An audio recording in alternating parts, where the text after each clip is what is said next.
Hi guys, my name is Gentry Fitch. And I'm Monica Alden, and this is Coding for 36. Graphs are awesome to use for the ACT. They show you exactly how a function acts and looks. From this we can find solutions, roots, x-intercepts, y-intercepts, maxes, mins, and solving a system of equations.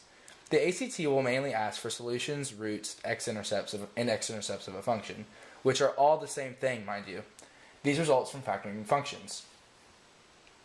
For example, consider this function x squared plus 6x plus 8 equals f of x. If we were to factor, we probably would get, well, first of all, we have to find the factors of 8 that will give us 6. So we have 4 and 2. X plus 4 quantity x plus 2 equals 0. And these are all the solutions, function, or x-intercepts, roots, or whatever, of the equation x squared plus 6x plus 8 equals 0. So we have x equals negative 4, and keep in mind that they're opposites. So x equals negative 4 and x equals negative 2. Now, using this factoring, we can cut back to our calculator and see if our factoring was correct.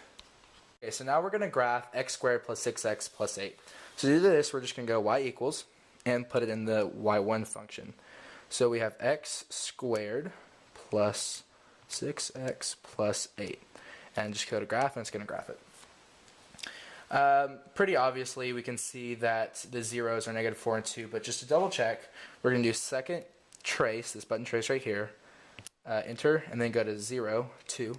And now we're just going to follow the on-screen instructions.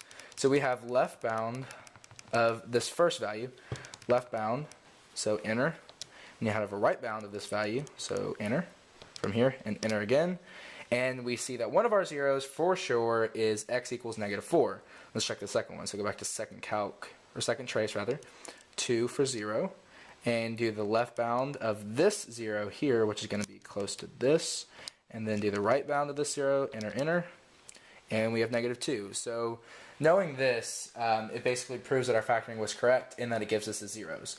So sometimes on the ACT, it might ask, it will for sure ask specifically for the zeros, but sometimes it might ask for a really nasty function zeros, which would more than likely take over a minute to do by hand, which is why we use a calculator to find our zeros. So that's so handy. And it also shows you what it looks like for other questions. So we're going to do a really nasty function real quick. All right, now consider this function. We have 13x squared minus 72x plus 39.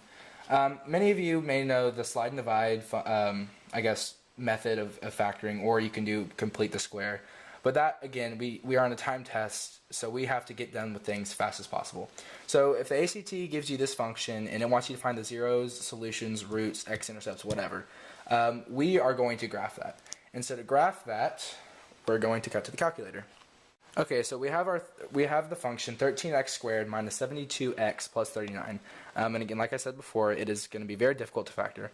So from the previous video, we had the x squared plus 6x plus 8 to find their zeros. So now we're going to do the exact same thing with just a different function. So we're going to plug the function in, 13x squared minus 72x plus 39. And again, there are ways to do this by hand. Actually, the easiest probably would be to use the quadratic formula, which we'll probably get to eventually, but we're going to do it by the calculator first. So anyway, so put it in y1 and graph it. Pretty easy to see that the zeros of this function are going to be really difficult to find. So what we can do, if this was to be asked on the ACT, is again, we just quickly graph it. And so we go to second trace, or whatever, 0, and again, use the left bound. So let's see where I am. Find a left bound point, which is going to be actually, I don't know why the calculator is doing this, but it's putting it way above graph. But we know it's left bound. So hit enter, and then we see the cursor down here, which is right bound of this 0. Hit enter, enter again, and we have a function, a 0 at 0.6085274. I'm going to mark that down. It is at x equals 0.6085274. Okay, and then we'll do it again with the other 0. So we'll go to go to graph, second calc, 0, and now we're going to do it of this right-hand point. So put it here.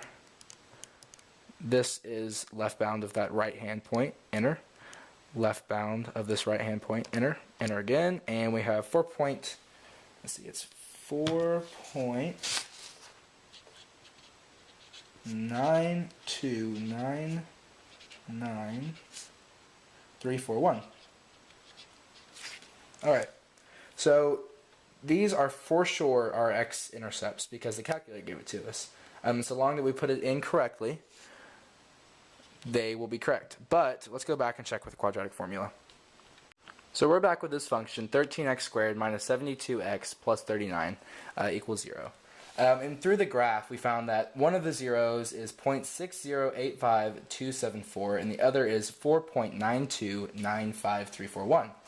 And so just to check to prove that this graph is right, we're going to use a quadratic formula, which was used by many mathematicians long ago before calculators even existed to find zeros of a function this nasty. So keep in mind the quadratic formula is as follows. Negative b plus or minus the square root of b squared minus 4ac all over 2a. And this 13 here is your a, this negative 72, keep in mind it's negative, is your b, and this positive 39 here is your c. So we're just going to fill in the numbers and get our answer. So we have 72 plus or minus negative 72 squared minus 4 times 13 times 39 all over 2 times 13. And I just went ahead and used my calculator on this to find out these numerical values.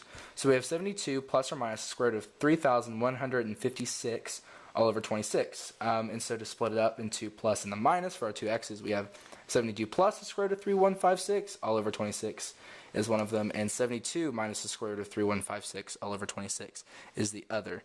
And once again, using the calculator just for arithmetic's sake, we get 4.929934139, which is the exact same as that, and 0.6085274 for the other x for this. So using a long, well-known function to find these zeros, we are correct, and the calculator is correct, and all is well with the world.